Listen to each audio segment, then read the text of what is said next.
അപ്പോൾ ഈ കൊടകര കുഴൽപ്പണ കേസിൽ ഏകദേശം അന്വേഷണം പൂർത്തിയാക്കിയ ഒരു നിലയിലായിരിക്കുന്നു എന്നാണ് ഇപ്പോൾ ഇ.ഡി. പറഞ്ഞിരിക്കുന്നത്. അതിന്റെ പുതിയ ഡെവലപ്മെന്റ്സുകൾ ഞാൻ പറയാതെ നിങ്ങളുടെ ശ്രദ്ധയിലുണ്ടാകും.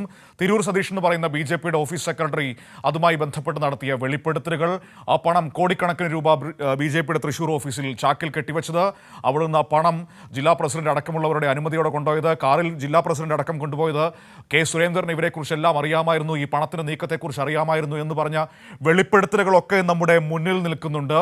ഇത് ഇ.ഡി. ഈ കേസിൽ എന്ത് ചെയ്തു എന്നതും വളരെ വ്യക്തമായിട്ട് നമുക്കറിയാവുന്നതാണ്. കാരണം ഇത് അന്വേഷിക്കേണ്ടത്, കള്ളപ്പണ ഇടപാട് നടന്നതുകൊണ്ട് തന്നെ അന്വേഷിക്കേണ്ടത് ഇ.ഡി. ആണെന്ന് പലവട്ടം പോലീസ് റിപ്പോർട്ട് നൽകിയതാണ്. പക്ഷേ അപ്പോഴൊക്കെ കൈയും കെട്ടി നോക്കി നിൽക്കുകയായിരുന്നു ഇ.ഡി. ചെയ്തിരുന്നത്. എന്തായാലും ഇപ്പോൾ അതിൽ പുതിയ ചില മാറ്റങ്ങൾ, നീക്കങ്ങൾ സംഭവിച്ചിരിക്കുകയാണ്. എന്താണെന്ന് നോക്കാം.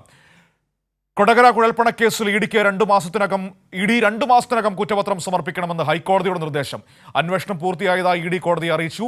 ബി.ജെ.പിയുടെ തെരഞ്ഞെടുപ്പ് പ്രചരണത്തിനായി കൊണ്ടുവന്ന കള്ളപ്പണമാണ് കവർച്ച ചെയ്യപ്പെട്ടത് എന്നായിരുന്നു പോലീസ് കേസ്. വിവരങ്ങളുമായി അമൽനാഥ് ചേരുകയാണ് കൊച്ചിയിൽ നിന്ന്. Amalnath, good morning. മനോ, ഗുഡ് മോർണിംഗ്. എന്താണ് ഇപ്പോൾ ഇ.ഡിക്ക് നിർദ്ദേശം നൽകിയിരിക്കുന്നത്? 2 മാസത്തിനുള്ളിൽ കുറ്റപത്രം സമർപ്പിക്കണമെന്നാണല്ലോ ഇപ്പോൾ കോടതി പറഞ്ഞിരിക്കുന്നത്. ഇ.ഡി. പറഞ്ഞത് അന്വേഷണം പൂർത്തിയായി കഴിഞ്ഞു എന്നാണോ?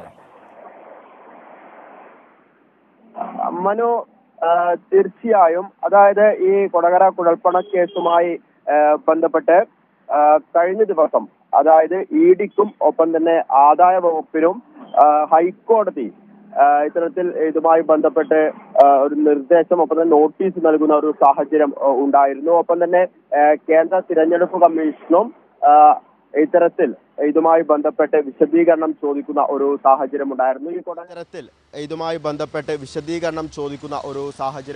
ഈ കൊടകര കുഴൽപ്പണ കേസുമായി ബന്ധപ്പെട്ട് ഇതിലെ 50ാമത്തെ സാക്ഷി സന്തോഷിന്റെ ഹർജിയിലാണ് ഇത്തരത്തിൽ ഹൈക്കോടതി ഈ ഒരു നോട്ടീസ് ഇത്തരത്തിൽ ഇ.ഡിക്കും ഒപ്പം തന്നെ ആദായ വകുപ്പിനും നൽകിയിട്ടുണ്ടായിരുന്നത്. ഈ ആദ്യഘട്ടത്തിൽ ഇത് കേരള പോലീസ് അന്വേഷിച്ച ഒരു കേസായിരുന്നു. പിന്നീട് ഇത് ഈ ഒരു കള്ളപ്പണ ഇടപാട് കേസായതിനാൽ തന്നെ ഇത് ഇ.ഡിയിലേക്ക് അന്വേഷണം പോകുന്ന ഒരു സാഹചര്യമായിരുന്നു. 2021 ഈ ഒരു സംഭവം നടക്കുന്നത്. 2021 ഏപ്രിൽ മാസം 3-ാം തീയതിയാണ് ഇത്തരത്തിൽ ഈ ഒരു കള്ളപ്പണ ഇടപാടുമായി ബന്ധപ്പെട്ട് ദേശീയപാതയിൽ വെച്ച് ഈ ഒരു കവർച്ച നടക്കുന്നത്. ഇതുമായി ബന്ധപ്പെട്ടാണ് പിന്നീട് ഇത്തരത്തിലുള്ള ഒരു സംഭവം പുറം ലോകം അറിയുന്നത് എന്ന് തന്നെ പറയാൻ വേണ്ടി സാധിക്കും. ഏകദേശം 41,40,00,000 രൂപയാണ് ഈ ഒരു കള്ളപ്പണ ഇടപാടുമായി കേരളത്തിൽ എത്തിയിട്ടുണ്ടായിരുന്നത്. വിവിധ തവണയായാണ് ഇത്തരത്തിൽ ഈ ഒരു തുക കേരളത്തിലേക്ക് എത്തിയത്.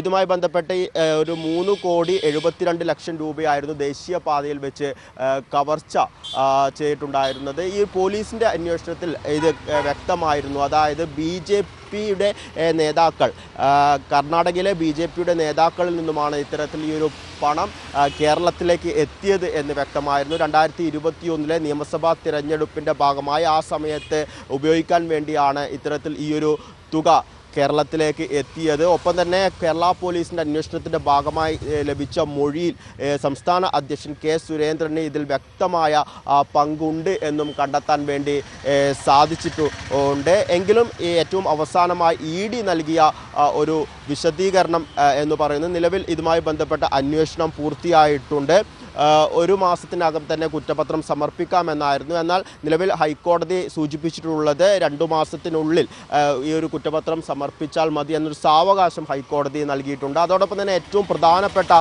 ഒരു കാര്യം ഇ.ഡി. നൽകിയ ഒരു മറുപടിയിൽ സൂചിപ്പിക്കുന്നത്, അത് ഏറ്റവും പ്രധാനപ്പെട്ടതാണ്. അതായത് ഈ ഒരു കവർച്ച നടന്നതിനു ശേഷമുള്ള കാര്യങ്ങൾ മാത്രമാണ് തങ്ങൾ അന്വേഷിച്ചത്. അതായത് ഇ.ഡി. അന്വേഷിച്ചത് ഈ ഒരു കവർച്ച നടന്നതിന് ശേഷം ആ ഒരു പണം ആരൊക്കെ ഉപയോഗിച്ച് ഏതൊക്കെ തരത്തിലാണ് വിനിയോഗിച്ചത് എന്ന കാര്യം മാത്രമാണ്. അല്ലാതെ ഈ ഒരു സംഭവവുമായി ബന്ധപ്പെട്ട് ഇതിൻ്റെ സോഴ്സ്, അതായത് ബി.ജെ.പി. നേതാക്കളിലേക്ക്, പ്രത്യേകിച്ച് കർണാടകയുമായി ബന്ധപ്പെട്ട അവിടെയുള്ള ബി.ജെ.പി. നേതാക്കളിലേക്കോ ഒപ്പം തന്നെ പോലീസിൻ്റെ മൊഴിയിലുള്ള കെ സുരേന്ദ്രനിലേക്കോ സുരേന്ദ്രൻ്റെ പങ്കിലേക്കോ ഒന്നും തന്നെ ഇ.ഡിയുടെ അന്വേഷണം പോയിട്ടില്ല എന്നത് ഈ ഇ.ഡി. നൽകിയ വിശദീകരണത്തിൽ നിന്ന് വ്യക്തമാകുന്ന ഒരു സാഹചര്യം കൂടിയാണുള്ളത്. മനു.